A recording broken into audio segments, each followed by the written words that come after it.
In the next few movies, I want to introduce you to a family of filters, which are all located in what's called the blur gallery.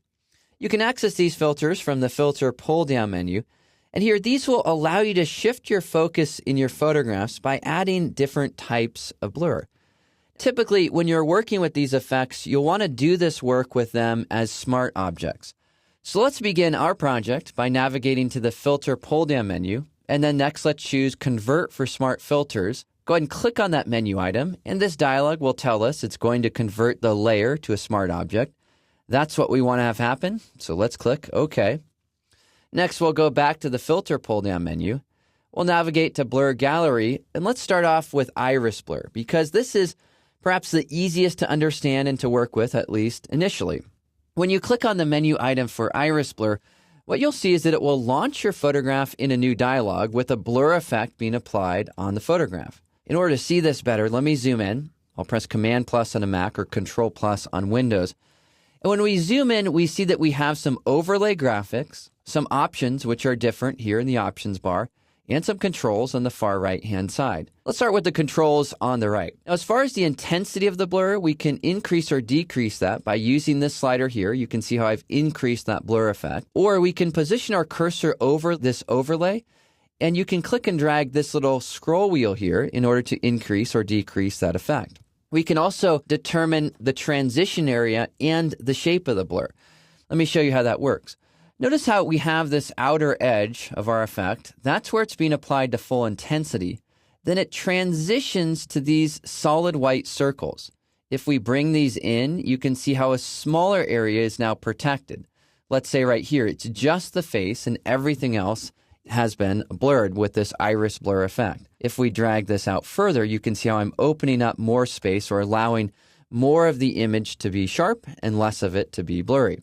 We can control the shape by clicking and dragging these points. We can also rotate this around if we want to create a different angle or different way that this affects our photograph. All right, well, with this image, this kind of effect is much too intense. So I'm going to decrease the intensity by dragging this slider here or by using the slider in the panel on the right. I want to go for something which is a little bit more subtle and natural. Let's say that we've decided that we like this look.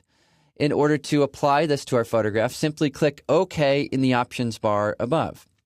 And when you click OK, because this is a smart object layer, we'll see that the smart filter appears down below. Here we can click on the blur gallery option with the eye icon. And let me zoom out so you can see the whole image. And you can see how this is affecting the photograph. Here when we click to turn the eye icon again, we see the after. And then when we click it to hide that, we can see the before.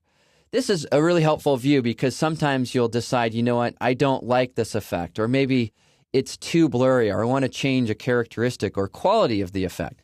Well, to reopen that, just click on the blur effect here, blur gallery. That will relaunch our image inside of the blur gallery. You can see that here. Then let's say it was a little bit too strong. Well, we can decrease the intensity. In this way, we're creating a little bit more atmosphere with the blur effect, but it isn't quite so noticeable. Yet still, the user or viewer is really drawn into the face because that's the area which is in focus. And here I'm going to go ahead and just change just a little bit more, changing the overall shape and whatnot that we have here to draw the viewer into this part of the image. All right. Well, after you have completed dialing in your settings there, the next step is to simply click OK, and that will then apply those blur effects to the photograph. In the previous movie, we were introduced to the topic of working with the iris blur filter. In this movie, we will continue our conversation about using that tool, and we'll look at a workflow example where we will be applying two areas of focus in this photograph. Let's begin by converting the background layer to a smart object layer. Here we'll navigate to that filter pull-down menu. Then we'll choose Convert for Smart Filters. In this dialog, click OK to convert this layer to a smart object layer. Double-click that layer name, and let's call this one Iris. Next, we'll navigate back to Filter. Here we'll choose Blur Gallery, then select Iris Blur.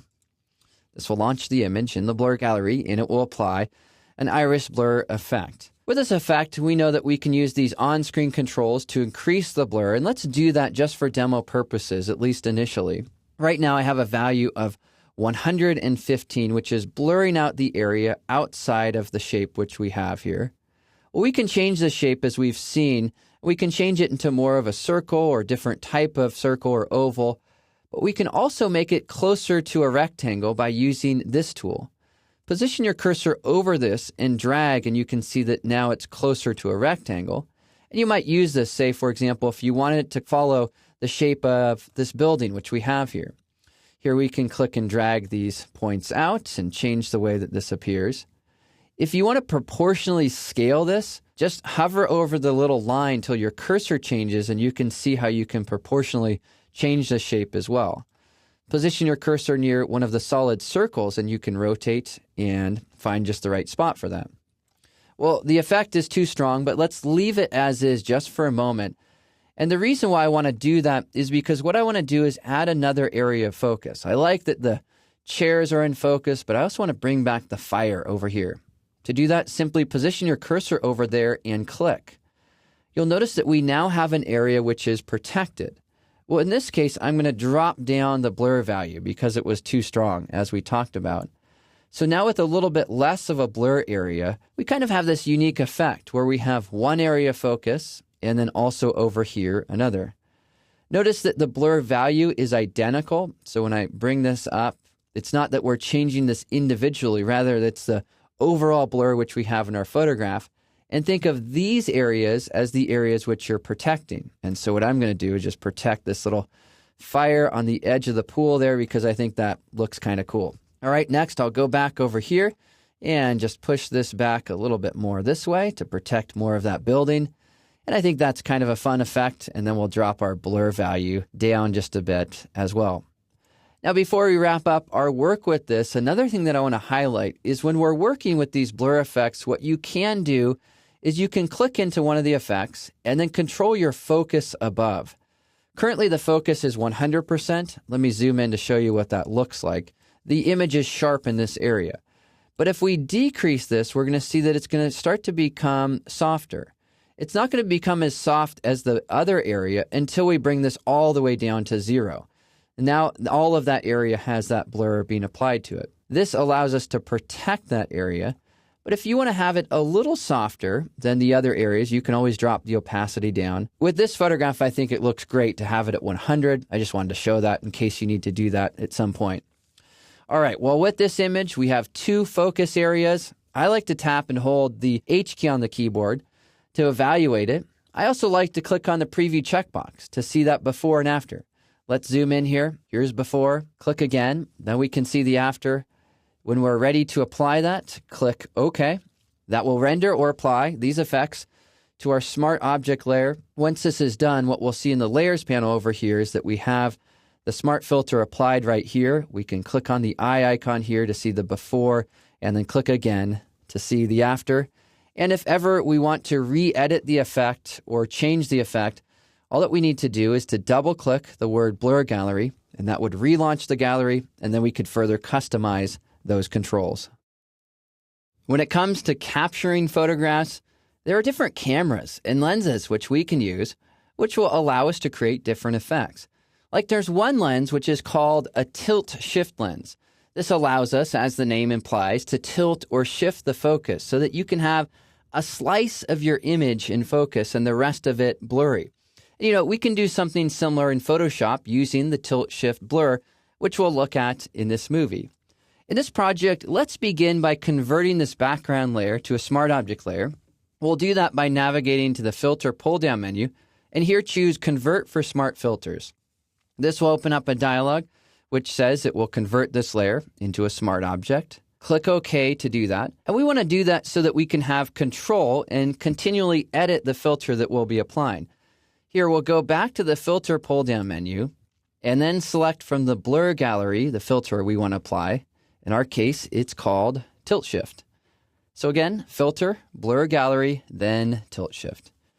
This will launch the image in the Blur Gallery, and here you can see it's applied the effect to the photograph. Let's talk a bit about our controls and how we can modify this effect. First thing we can do is hover over this, and with these on-screen graphics, we can click and drag to reposition this. We can change its intensity either by clicking and dragging here to increase or decrease, or we can also do so by using our slider over here on the right. Let's go ahead and exaggerate for a moment and really bring up that blur value. Next, we have some circles and lines. Well, the area where we have the solid white circle and the solid line is the protected area. Between these two lines, the image is sharp as it originally appeared. Then it transitions out to the dotted lines here and also down below. You can click and drag on one of the dotted lines, and when you bring these two closer together, it's a more dramatic transition. Here, sometimes you might want to do that so that you can have maybe just a small area of the image in focus. If you position your cursor near that solid circle, you can also rotate this. So maybe we want to rotate this so it follows the angle there of the hat. And you can edit this, and here I'll go ahead and just click and drag these in order to change the way that this looks. Now, right now, I think the effect is too intense, so let's back it off, and I'll go ahead and bring that back down to a lower value.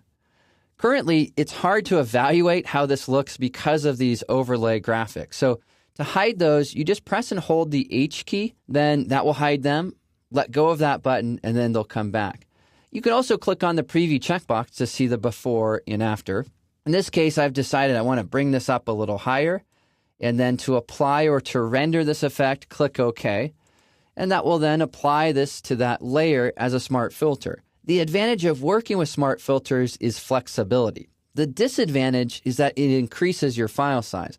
Sometimes, though, it's just worth it, especially with filters like this, which are so dramatic. Here, because it's a smart filter, we have the eye icon showing us that we can turn this effect on and off. There's without the effect. Click again, and then this will bring that effect back. As I look at the before and after, in my case, I realized I went way too far. So I want to customize this or scale the effect back. So to do that, just double-click that name, Blur Gallery. That will relaunch the gallery.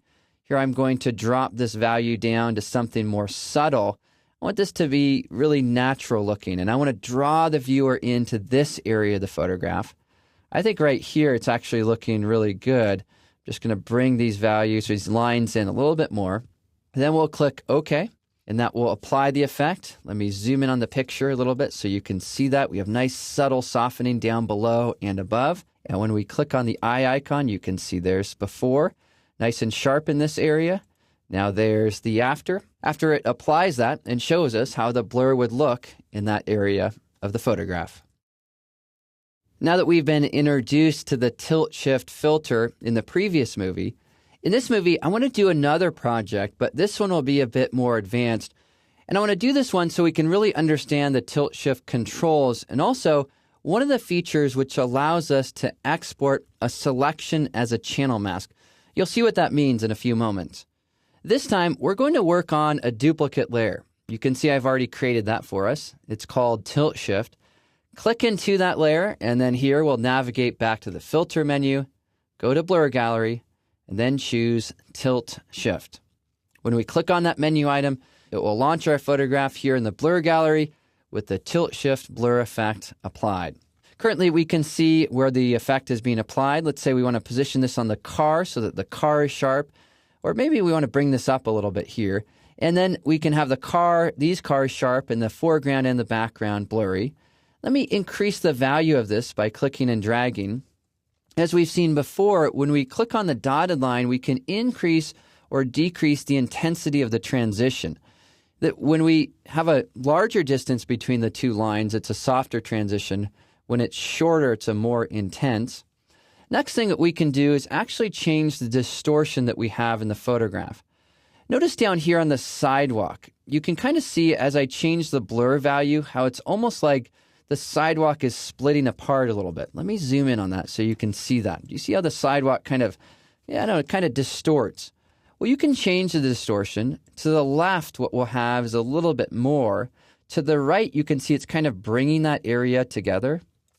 Another thing you may notice if you zoom out to see the whole image is when you work with the distortion slider, it's only affecting one side of the blur, in this case, this area down below.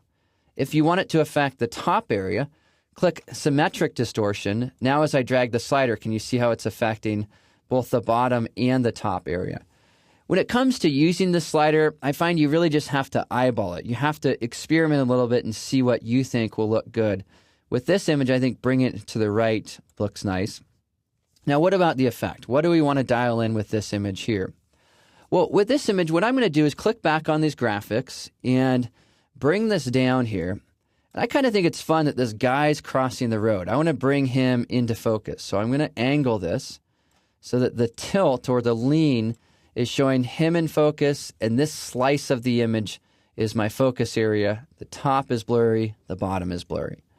The blur is too intense, so I'm going to scale that back. I also want it to bring it a little bit closer in. Often I like with lower amounts to have these points a lot closer.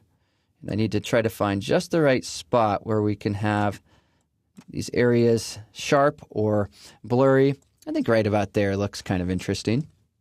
Now, to evaluate this, we can tap the H key as we've seen before. Tap and hold H. Then you can see the effect without those overlay graphics. Now, something that may happen to you when you press the H key is if you're using your sliders, do you notice how it activates this area? And you can type into this area. So if you press the H key now, it won't show you before and after. To deactivate that, you have to click on the graphic. Then you can press the H key to hide the graphics there. All right, well, we're close to finishing up stage one of our project, which is to apply this effect. Yet before we leave this dialog, I want to turn on this option here in the options bar, which is Save Mask to Channels. What this will do is it will create an alpha mask based on the area and the way that this effect is modifying the image, so that we have one area or one slice which isn't affected and the rest which is. So just go ahead and turn that on, and we'll take a look at the channel mask in a second. Click OK. That will then render or apply this to our layer titled Tilt Shift. Next step, let's copy this layer. Click and drag this to the new layer icon, and we're going to go ahead and name this new layer Noise. Sometimes with these blur effects, I find they become too smooth and a little bit unnatural. So what I like to do is to add some noise into the blurry area. Well, we can do that really easily by taking advantage of the channel mask, which we just created. So go over to the channels, and here you can see the alpha mask, which we have right here. If you click on the eye icon, you can see it's showing us kind of this red Rubylith overlay of the area which isn't being affected. Well, what we can do is command click on the mask here, if you're on a Mac, control click on Windows, and it will turn that into a selection. We can use the selection in a really helpful way. So again, once we're here in the channels, command or control click on the mask, then go back to the layers. On the layers, we'll add a layer mask by clicking on the Add Layer Mask icon. Now, if I turn off the visibility of the other layers, you can see that what this mask did for us is it just allowed us to create something where we can then just view the blurry part of the image. Now that we have that, let's go to the image itself, click in that area or that icon, then go to the Filter pull-down menu. Here we'll choose Noise and Add Noise. And for the noise, just to illustrate what we have here, you can see that it's just affecting this part of the image. We'll want to use Gaussian and monochromatic. That's often what works best when you want to add a little bit of noise to a photograph and you want to keep the look kind of subtle. I'm going to bring this down to a value of about 2. You'll need to evaluate this on your own screen, but on mine right now I think about 2 looks good. Click OK to apply that. And then, of course, you want to have those other layers on. And what you'll see is that this will then create an effect which looks like it was a little bit more as if it was captured with a film camera. And if you want to get even more advanced, if you're a bit of a Photoshop overachiever, you can double-click your mask icon. And here, if you decrease the density, this will bring a slight amount of the noise into the other part of the image, this area here, to create a bit more of a cohesive look. And then, last but not least, you can lower the layer opacity in order to blend that in. Sometimes I find it's nice just to scale that all back or blend that in by decreasing the opacity of this layer. Now, I'm aware that we went through some more advanced steps in this movie. If you feel like you didn't get any of those, by all means, go back, rewatch it so you can pick up those steps. Yet I'm hoping that by seeing a more advanced example, you really started to get a feel for how you can work with the Tilt Shift filter in order to modify your images in creative ways. In this movie, we'll be taking a look at how we can work with field blur. You know, a lot of the blur techniques we've looked at so far are trying to simulate how we'd create blur on camera. Well, this particular technique is completely unique to Photoshop, and it can be a ton of fun. It can also be a little bit confusing. So let's take a look at how it works, and we'll do so by converting our background layer into a smart object layer. To do that, navigate to the Filter pull-down menu, then choose Convert for Smart Filters. Click OK to convert this layer into a smart object layer. Let's double-click the layer name and name this one Sophia. That's the name of my daughter here, who is standing at one of our favorite local beaches. Then we'll go to that Filter pull-down menu, and here we'll choose a Blur Gallery. Then we'll select the option at the top, which is Field Blur. Go ahead and click on that menu item, and it will launch the image in the Blur Gallery, and it will apply a field blur. On the right-hand side, you can see we only have one slider or control. And at first glance, this can be a little bit confusing. What do we do here, and how does it work? Well, what we have here is this ability to reposition this point, and we can add multiple points on our photograph. So if I bring this down to the lower part of this photograph, I can then add another point here, say by her face, and then decrease the blur in this area. Here, I'll bring this all the way down to 0. Let me increase the blur by her feet. I'll click on that one and drag it up so we can really see how this works. And what you can see is that we have these different regions. Currently, I have 2. We can have more, which I'll show you in a second, but for now, let's talk about 2. It's almost like these 2 are competing with each other. So if I move this down, you can see how it's bringing down that area of focus. You can see how it's almost like they're fighting, and one's fighting to create blur, and the other one is fighting to create focus. And we can go through these points and click on them and change their values. We can also add them in different places. We could create one right here and add a lot of blur in that part of the photograph. Or another one over here, even closer, and add some blur on this side. And in this way, what you can do is kind of shape the image and shape the way that the blur affects the photograph by having these different values. Sometimes this can lead to creating really fantastic and unique results. Often what you'll do is you'll decrease the value in order to bring in some sharpness in one area and combine these together. And here I'm just going to bring these back to create something maybe a little bit more realistic. And so that we have this effect, which is really something we couldn't have created with a camera or with a standard tilt-shift lens. It's much more free-form, much more flexible, and sometimes more fun. All right, well, after you added those points and changed the values, simply click OK in order to apply those settings. Because the layer is a smart object layer, we'll be able to re-edit this as needed. If we click on the eye icon, you can see here's before. Click again, you can see the after. And let me zoom in on this after it renders that. And here we can see our effect there. To change that, just double-click the blur gallery there. And what we can do is we can go back into this and change any of these values simply by clicking on that on-screen visual that we have there. I'm just going to customize these a little bit. Then to reapply, click OK. And that will then apply the blur effects to the photograph. In the previous movie, we were introduced to the topic of working with field blur. Well, in this movie, we're going to continue our conversation about that topic, but here we're going to do a workflow, which is a bit more advanced, which will start off by applying field blur. Then we'll look at how we can sharpen just the area of focus in the photograph. This is a photograph of my sister and her family, and let's duplicate the layer, the background layer for this photograph by clicking and dragging it to the new layer icon. And let's name this new layer Field Blur. Next, we'll navigate to the Filter pull-down menu. Here we'll choose Blur Gallery, then Field Blur. Again, that's Filter, Blur Gallery, and Field Blur. We copied the background layer because this will give us some flexibility and will help out with our workflow when it comes to sharpening. Well, how this particular tool works is that we can set these different points here. I'm going to go ahead and click and drag one of these in the background. I'll bring another one over here in this area and still another one here. And basically, I'm going to make my way around the photograph, setting these different points down. These are all allowing me to control blur. Next, I want to bring back some focus. I'll first click on my brother-in-law Ryan here, and I'll decrease this value all the way down to 0. Then I'll go down to Magnolia, my daughter's sister, and I'll go ahead and bring that value down to 0. Same thing for my sister Amanda. And then my nephew Stuart over here, he's a great little guy. All right, well, what I'm trying to do is to protect the area of focus and just make it so that they're in focus and the other elements aren't. With some of these areas, you may want to click on them and customize how blurry this becomes. But I'm trying to create a bit of an atmospheric effect where we have a lot of blur in a photograph and where we have a nice soft feel for this family image. Here, I also want to highlight that when you have all of these on-screen graphics, they can be kind of overwhelming, maybe annoying. And so what you can do is tap and hold the H key to hide those, to actually evaluate how the image looks, then let go of that and it will bring those back. I also want to talk about the Blur Effects tab. Now, this is a tab that I don't use very often, but I think it's helpful to look at it here.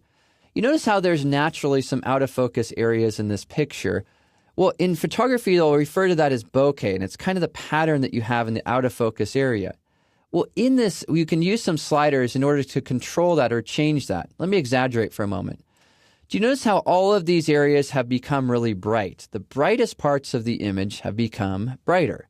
Now we can control color in that area or bring more color in with this slider. Notice how this area is now yellow, drag it down, and it's white. Then we can control the range. Drag this slider to the left and more of the image is going to be affected. Drag it to the right and we'll have less.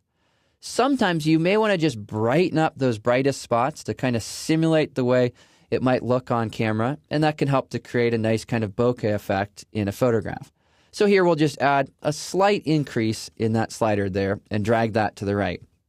All right, well, before we apply and render this, what we're going to do is to click on the option to save this mask to channels so we can sharpen the area of focus in this image. All right, so click on that checkbox, then click OK, and that will then render or apply that blur effect to our photograph. Now, in order to sharpen this, we're going to need to copy this layer. So click and drag this to the new layer icon, and let's double click the layer name here and call this, or name this Sharpen. Next, we need to travel to the Channels panel. I know that this is going to be scary over here, but stick with me. All that we need to do in Channels is Command click if you're on a Mac, Control click on Windows, the mask which we just created, that thing right there. Then go back to Layers, get out of there, get away from that for a moment. And on this layer, we'll add a layer mask by clicking on the Add Layer Mask icon. What we'll see in this layer mask, if we turn off our other layers, is that we now have just the area which is blurry. And that's the opposite of what we want. We want the area which is sharp because we want to sharpen that. Well, to invert our mask or to flip-flop it, press Command-I on a Mac or Control-I on Windows. Once we've done that, then we can apply some sharpening to the layer. So we click into the layer here. Navigate to that filter pull-down menu. Let's go to Friendly Neighborhood Smart Sharpen. That's Filter, Sharpen, Smart Sharpen. This will open up our Sharpen dialog. And here, because this is a lower res file, we'll have lower amounts with the sharpening. Looks like about 100 and maybe 0.2 or 0.3.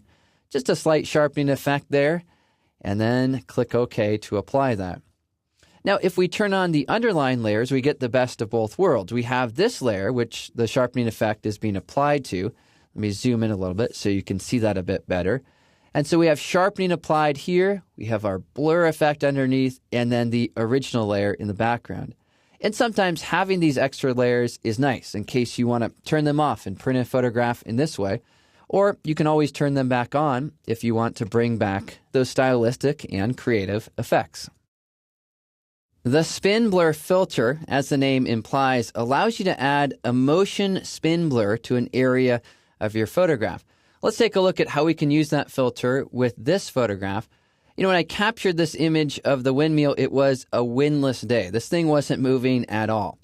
But I want to make it look like the windmill was spinning. So let's zoom in on the image so we can get a bit closer. Then let's begin by converting the background layer to a smart object.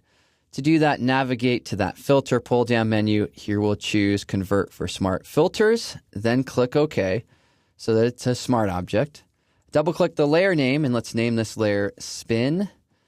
Then we'll navigate to that filter pull-down menu. Here we'll choose Blur Gallery. This time we're going to select Spin Blur. Click on that menu item and it will launch the image in the blur gallery with the spin blur applied to the image. Now, if we click and drag this around, you can see how we have this shape. Obviously, what we'll want to do is position this so that it follows or that it covers the item that we want to spin. And already right out of the gate, it's starting to look decent. We need to extend the size of this. So if we get to these points here, we can click and drag this out. This line, if we just click and drag on that, you can see we now have a bigger area. To increase the blur, just click and drag on the on-screen controls. Now it looks like that thing is spinning so fast, it's crazy. It's probably too fast. So I want to decrease that, and I'll do that with the slider here. And now I'll bring this down to something much more maybe reasonable. Next, we may want to customize the way that this blur affects this area by using the solid circles. If you drag these in, what this will do is it will protect this area. You can see that this area is where the blur is applied, and it's progressively less and less. It's tapering off to this outer edge here to where it's fully sharp at this point. So there are times when you may want to change that. With this image, I think it makes sense to have these all the way out there so that the entire windmill is having that effect applied to it. Now you can press the H key in order to hide the overlay graphics. You can also click on your preview checkbox to see that before, and then click again in order to see the after. Now, before we wrap up our conversation here, I do want to highlight that we have some motion blur effects which we can dial in. With this image, these won't make sense, but we'll use these on an image that it does in the next couple of movies. But for now, I do want to highlight these three sliders: strobe strength, strobe flashes, and strobe flash duration. What this is trying to simulate is if we had a strobe light or an on-camera flash, what that could do is it could freeze the motion. So if I increase this strength here, and I'm going to really crank this up, and if I have a value set to 4, we're going to now see 4 of each of these blades on the windmill. If I decrease this value, here I'll bring it down to 2, we now see 2 blades. And this would often happen if you had a strobe or a flash on, which might capture the motion that way. With this image, as I mentioned, it doesn't really make sense, but I did want to highlight that we do have access to those controls for adding unique motion blur effects. With this image, it really only makes sense to dial in the shape and then also to control our blur angle. To apply this, click OK. That will then render or apply this to our smart object layer, which is editable. We can click on the eye icon, so here is before, and then we can click it again, and once that renders out, we'll be able to see the after. In the next 2 movies, we'll be looking at how we can work with the path blur filter. And here we're going to start out with a really simple demo file so that we can deconstruct and really understand how this path blur filter works and how all these sliders and controls actually work for this. Then we'll take what we've learned in this movie and apply it to a real photograph in the next. So let's begin by navigating to that filter pull-down menu, choose Blur Gallery, and then select Path Blur.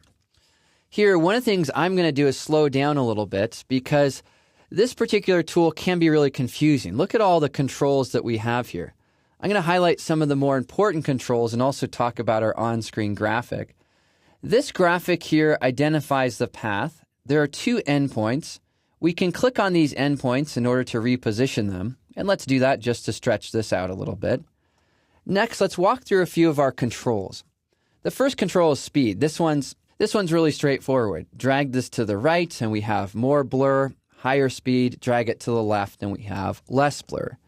Next, we have taper, which really has to do with the edges. As you increase this, you can see it sort of tapers or scales back some of that blur effect. Bring this back here and you can see it's extending out further. When we check off center blurred, the whole graphic will shift to the right. Turn this back on and it will shift back. And often you want to use this or just leave this turned on to create a little bit more of a natural aesthetic. So in almost all situations, you'll leave that one turned on. Now, what about endpoint speed? Well, there are 2 endpoints currently. We can click into one of them, and you can hover over this and use an on-screen control here, or you can use the slider in the left. And as I drag this value down to 0, you can see that I've decreased the blur speed over here. So this side of the smiley face is less blurry than this side. That's because the end speed for this point is higher. So just click into those points and then you can customize the speed either with the on-screen controls or just by using the slider. Now what's interesting about this is we can also change the shape of the blur. This is where things get a little bit kind of interesting, at least to me. You can click on this middle point and drag up. Notice how the blur is now bending. Click and drag this down and you get a different effect. You can also move your endpoints and you can start to come up with some really fascinating results in the way that you're kind of bending the blur and changing the motion throughout the photograph. Well, let's bring this back to something a bit more normal. So here I'll go ahead and bring down these points to create a bit more of a straight blur. And the reason why I want to do that is I also want to talk about the motion blur effects sliders. You know, if you had a studio strobe which was firing multiple times, you could catch different instances of an object which is moving. That's what these sliders are trying to simulate. So here if we increase the strobe strength, and I'll crank this way up, with the strobe flash firing 4 times, we see 4 versions of the object. With a higher speed, we're going to see more spread between those objects. With a lower speed, we'll see less spread. We can also increase the number of flashes or decrease that value as well. So when it comes time to try to simulate that, you can use these controls here. Let's take that off and talk about one more thing here. The last thing I want to highlight is the way that you can edit the blur shape. This is where things get really creative. If you turn this option on, you'll notice these reddish pink arrows. If you click and drag these, what you can do is change the blur shape, and you can change it so it's affecting this part of the image and also affecting this one. So we're creating almost a bit of a twisted look in this case and kind of bending and reshaping the way that the blur is modifying the photograph. With the blur shapes, it does get a little bit difficult to kind of work with. So sometimes what I find is I'll have to turn those off and then reset my endpoints and try to get this back to normal, turn these back on, and bring them back as needed. Get them closer to that ordinary direction and then pull them out in order to create a little bit of a shift or a change.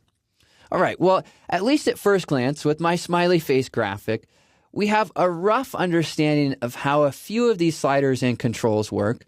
Now that we have this, let's apply what we've learned to a photograph, and let's do that in the next movie. In this movie, we'll look at how we can add some speed or motion to this image working with the path blur filter. This project will all begin by converting our background layer into a smart object layer. You can do that by going to Filter and choosing Convert for Smart Filters, or you can also just right-click or control-click on a layer.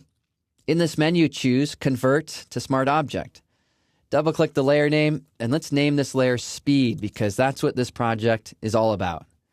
The next step is to navigate to our Filter pull-down menu, and here we'll choose Blur Gallery and then Path Blur.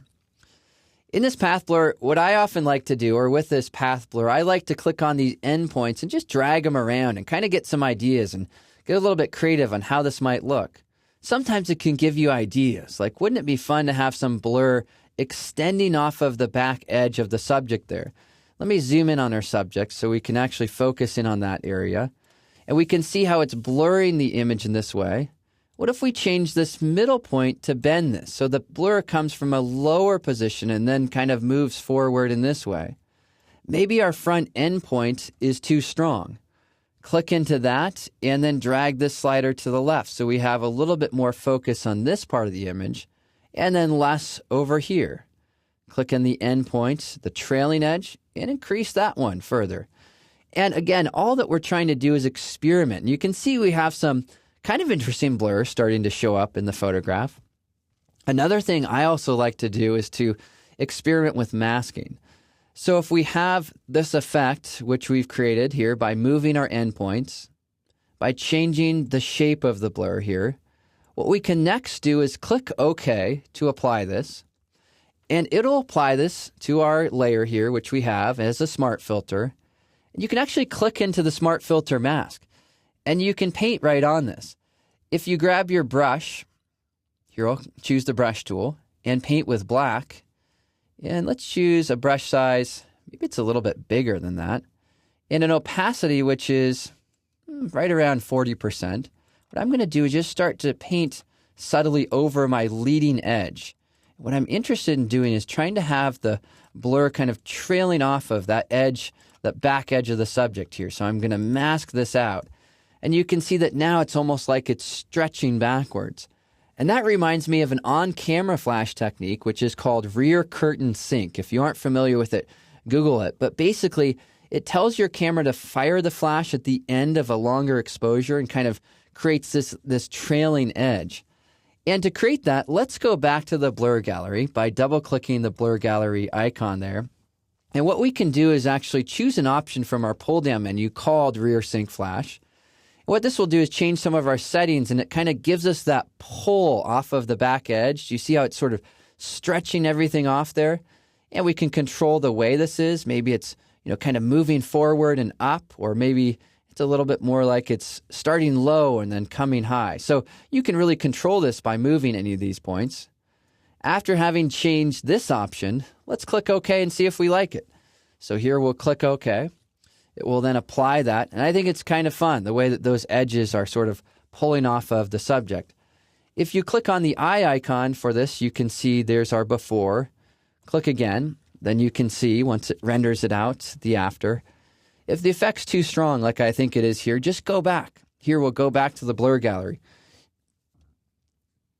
And what I'm trying to show you here is a bit of a workflow, which is that you're going to go back and forth. You won't get it right the first time you use this tool, especially because it's kind of hard to envision how this combines together with the mask or how much blur is a good amount of blur.